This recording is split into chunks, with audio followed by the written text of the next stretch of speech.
உலகெங்கும் வாழ்கின்ற அன்பிற்கினை தாய் தமிழ் சொந்தங்கள் அனைவருக்கும் வணக்கம்.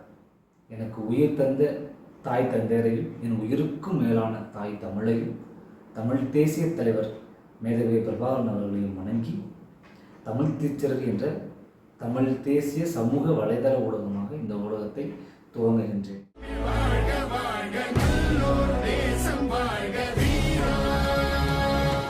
தமிழ் தீச்சிறகு அப்படின்னு எதுக்கு இதுக்கு பெயர் வைக்கணும்னு எனக்கு சிந்தனை வந்துச்சுன்னா, தமிழினத்தில் பிறந்த அறிவியலில் பெருமைமிகு அடையாளம் மதிப்பிற்குரிய ஐயா அப்துல் கலாம் அவர்கள் தனது வரலாற்றை அக்னிச்சிறகு என்ற நூலில் தான் குறிப்பிடுகிறார்.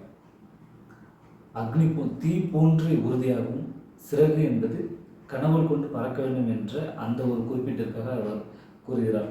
அதையே நாம் வழிமொழிந்து அதனை ஏற்று அதை தமிழ்படுத்தி, அக்னிங்கிறது தமிழ் கிடையாது, அப்போ தமிழ்படுத்தி தமிழ் தீச்சிறகு, தமிழ் தேசிய கருத்தினை விதைப்பதற்காக தமிழ் தீச்சிறகு அப்படிங்கிற இந்த ஊடகத்தை நம்ம தொடங்கியிருக்கோம்.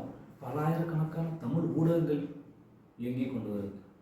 அதிலும் குறிப்பாக தமிழ் தேசிய ஊடகங்கள், தமிழ் தேசிய கருத்தியில் பேசக்கூடிய ஊடகங்கள், தமிழ் சிந்தனையாளர்கள், தமிழ் செயல்பாட்டாளர்கள், தமிழ் தேசிய இயக்கத்தை சார்ந்தவர்கள்னு பல நூற்றுக்கணக்கான ஊடகங்கள் இயங்கிட்டு வருது. அப்படி இருக்கும்போது புதுசாக ஒரு ஊடகம் துவங்க வேண்டிய தேவை இருக்கான்னு கேட்டிங்கன்னா, தமிழ் தேசியங்கிறது ஒரு வளர்ந்து வரும் கருத்தியல், தமிழ் தேசம் அடைவதற்கான ஒரு அரசியல் முன்னெடுப்பு.